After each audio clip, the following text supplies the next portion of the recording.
Okay, everybody, it's time to rip that band-aid off. So there's a lot to unpack here. So we're going to go over the developer interview with Rob and Raxx.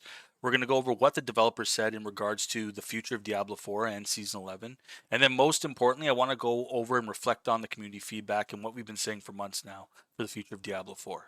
So let's get into it now with section 1 on the developer interview with Raxx and Rob. Now, first off, I want to say massive respect to Rob and Raxx. They've been in the game for a while, and it's really cool to see them actually sit down and talk with the developers and discuss the future of Diablo 4. I'm really happy to see content creators become partner program members and then be able to discuss with the developers of Blizzard, what's going on with Diablo 4. I think that's a huge accolade. So again, respect to Rob and Raxx. But if I'm being honest with you, I preferred Rob's interview over Rax's interview, and here's why. Now, Raxx, in my opinion, hasn't really been playing since Season 7.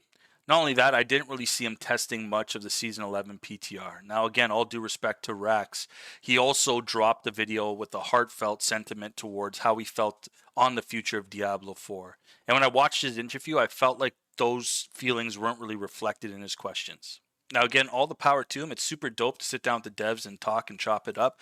I really think he just put all that to the side. He was just really in the moment and enjoying the interview. Now, as for Rob, as we all know, he's been in the trenches since day one of Diablo 4. There's never a time that I go on YouTube and I log on and there's not like a build guide video that he's dropping where some guy has like ridiculous gear where like the only top 1% of players can achieve this build and, or he's showing us some sort of exploit. Rob's been in the trenches and I'm confident that he's been testing the Season 11 PTR. Rob's consistency in Diablo 4 gave me the confidence that he was going to ask the right questions to the developers. I really believe that his questions would reflect the broader community of Diablo 4. Now, don't get me wrong, he managed to get some concrete answers out of the developers.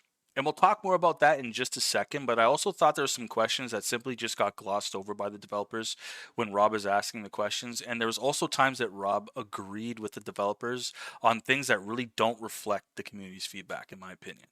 And the biggest one being that Chaos Uniques need to go in Season 11. I think that is absolutely insane. Absolutely.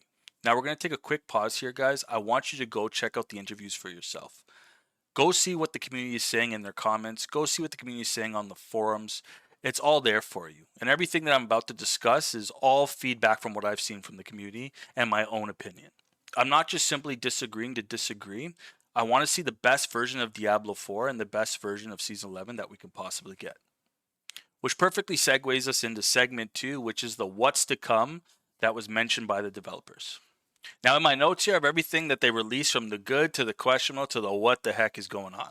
Now, let's start things off with a positive note. Let's start off with the good things that the developers mentioned here. So one of the things they mentioned is that we're no longer going to be able to get ignored durability loss when we go to sanctify an item. I think that's a huge win for everybody. Now, I don't know if that just means they're simply going to swap out ignored durability loss and swap in a new one, or if they're going to totally rework all of the buffs that we're getting from sanctification.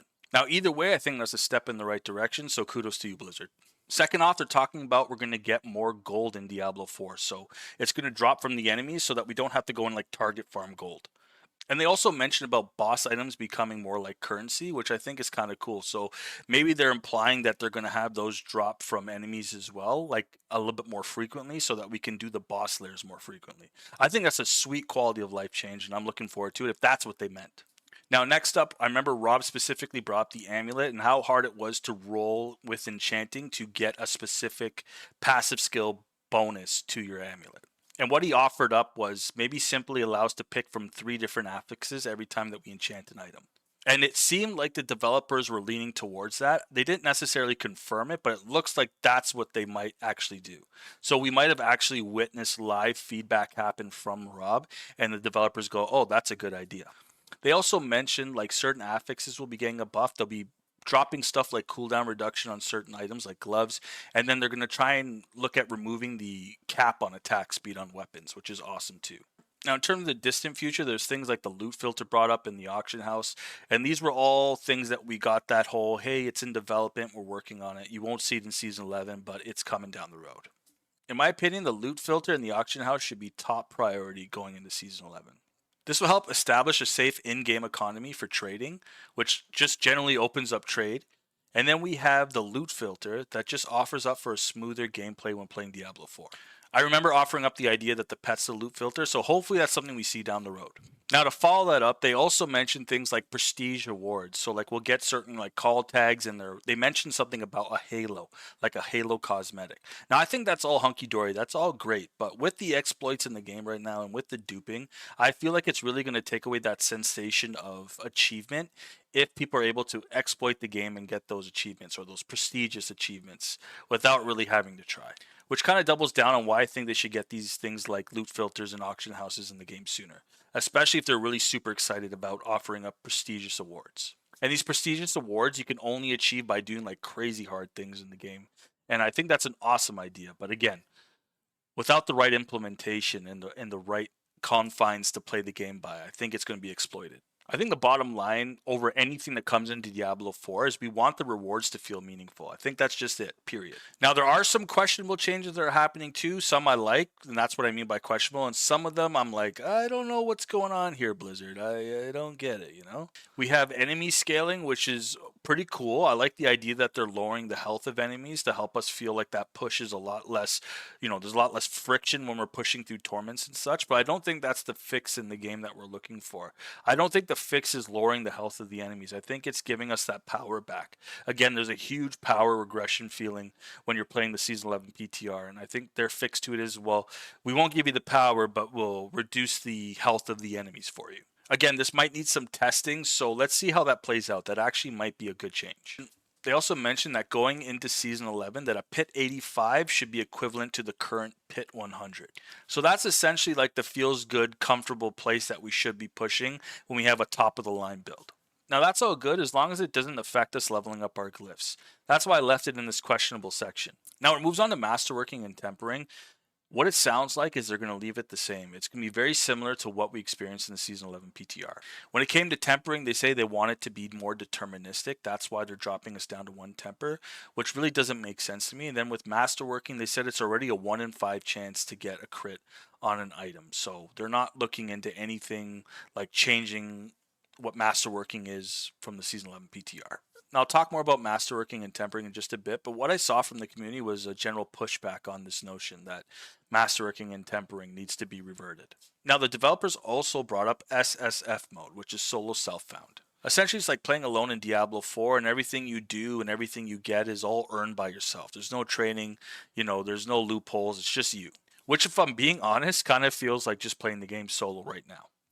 So I think it's a good idea, but I don't think it's too far from what we get already with Diablo 4. Now, what I thought would be cool is if they actually offered up an offline mode. Now, I know there's a lot of people that like to play games offline, so I thought maybe they can do SSF and make it offline instead. I hope that's what they're implying, but I didn't hear anything along those lines when I heard them talking, so that's just my suggestion. Maybe make SSF offline. Now, again, a majority of these things I mentioned, there is no release date on them. Some of them were mentioned for the Season 11 PTR, but I just want to kind of give you guys a broader spectrum of what is being released in terms of the future of Diablo 4 and the Season 11 PTR. Now, the one that bugged me the most, and I talked about this a little bit earlier, was when they were talking about Chaos Unique staying in the game permanently. And even before the live stream started, Rob was talking about how he agreed with the developers on this. Now, I strongly disagree with this notion. Maybe I'm the only one, but that can't be true because I've read the comments, I've seen the feedback, and the community's number one top priority is putting Chaos Uniques in the game in some capacity. Now, the devs also said that they'd rebalance and reintroduce Chaos Uniques in some form or some capacity in later seasons. They also implied that Chaos Uniques kind of become boring if you look at it in a broader spectrum. And they also mentioned that with the new toughness mechanic, everyone's going to kind of avoid the toughness mechanic and simply just equip all Chaos Uniques. They said they want to encourage defensive diversity with us using defensive aspects. But that reasoning to me really doesn't make much sense because from the dawn of Diablo 4's inception, a good defense has always been a good offense. That's what you do. If you need to get through something or something's too tough, you don't need defenses. You just slap on more offensive aspects and you just absolutely devastate the game. Now, what would be cool is if they're offering up and they're setting up something where like these defensive aspects tie into toughness damage multipliers. Because essentially that's what would make sense in my mind is that we're going to take away something here, but we're going to give it back to you here in a different way that's more intricate and feels more meaningful when you're making a build. But I don't think that's the case at all. Now, honestly, guys, the overall vibe on what I got from the developers in these interviews and what they said was coming to the game, I feel like they're really already locked in on what the Season 11 PTR had to offer. And it also feels like they're really only listening to these partner program content creators' feedback, and the broader community is really not being heard. But with that being said, I feel like the upcoming campfire chat will be that deciding factor in a lot of players coming back to play Season 11 or even see how long they play Season 11 for. Which puts us perfectly in my final section of this video, my recommendations based on the community's feedback and my own opinion. Now, this is the part of the video I really hope that maybe the developers or a partner program content creator sees in some regard. I don't think anything's really going to change much, but I feel like at least if I voice my opinion and I try to voice that of the community, maybe we might see something come the campfire chat for Season 11. So my first recommendation here, I got a lot of notes here, so I have it on my phone, I have it on the screen here, but my first recommendation here are the Chaos Uniques. Now, I get it. The developers don't want us running, a full stack set of Chaos Uniques. So I'm willing to compromise as a Diablo 4 enjoyer. But completely removing them is not the answer. You guys simply hit the nail on the head with fun when it came to Chaos Uniques. My simple suggestion here is keep Chaos Uniques in the game and allow players to equip maybe 1 or 2 Chaos Uniques at a time. And maybe simply have the Chaos Uniques rotate in and out per season. So that we don't have a full glossary of Chaos Uniques to select from, we could simply have build defining seasons, if you get my drift. And better yet, maybe we can use Sanctification as part of a crafting system. We could simply combine 2 regular uniques or ancestral uniques, apply a heavenly sigil and maybe some gold, and boom, out pops a Chaos Unique. It's simple, RNG, effective, and fun. Now, I've said this in other videos, but Chaos Uniques really made Season 10 what it is today. And people are still playing Season 10 right now. It gave us build diversity, an endgame loot chase, and a reason to keep playing. Something that Diablo 4 lacks season to season. I ultimately think taking Chaos Uniques away put us back into that place where we only have 1 to 2 viable builds per class. Whereas we had double that in Season 10 with Chaos Uniques. I mean, we're already feeling what looks like to be a power regression come Season 11. Losing Chaos Uniques on top of that feels like a straight up step backwards, Chaos Uniques for Season 11 need to stay, period. Now, my second recommendation that I've seen from feedback and my own feedback is Sanctification. I actually love the fact that the devs are looking into reworking Sanctification. And from what I've gathered reading between the lines, it sounds like they want to keep Sanctification as a permanent system. That wasn't confirmed, that's just how I feel. And if they play their cards right, the community will want Sanctification to stay as well. Now, here's some of the cool ideas I've seen online and some of my own ideas. I won't disclose who, it doesn't matter. I just want to see Sanctification become real cool in Season 11. Keep Sanctification as a rotating class-specific buff system, offering up 3 unique class-specific buffs per season. Again, I want to double down on Sanctification also being used as a crafting system for Chaos Uniques, but we could also make something like Chaos Gems. We can fuse gems now with Heavenly Sigils, hear me out, which gives these said gems the chance to grant powers from past seasons. How cool does that sound? And we can leave it RNG based so that there's no guarantees and no compensation if it doesn't work out. All you require is some gold, a Heavenly Sigil, and a fully upgraded gem. So it becomes more of a late game chase in Diablo 4. And here's a big one from the ideas I saw floating around in my own ideas. We can use Sanctification to make white, blue, and yellow gear relevant again. Let us flip those items into potential upgrades. We can make rares legendaries, and then we can make legendaries ancestral gear. But of course, there's a twist and a cost to all this. This item can completely vanish if it fails. Again, keeping that RNG element and that reason to go back out and grind potentially. But there's a lot of time in Torment difficulty when you have legendaries, copious amounts of legendaries, and you really wish you could flip them outside of Obos to get a greater affix item.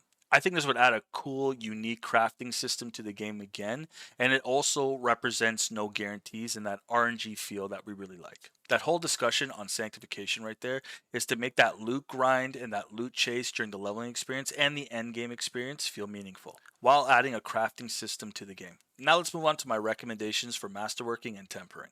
I've said this all before in previous videos, so I'll keep it direct here. We need to crit affixes again, not have base stats increase.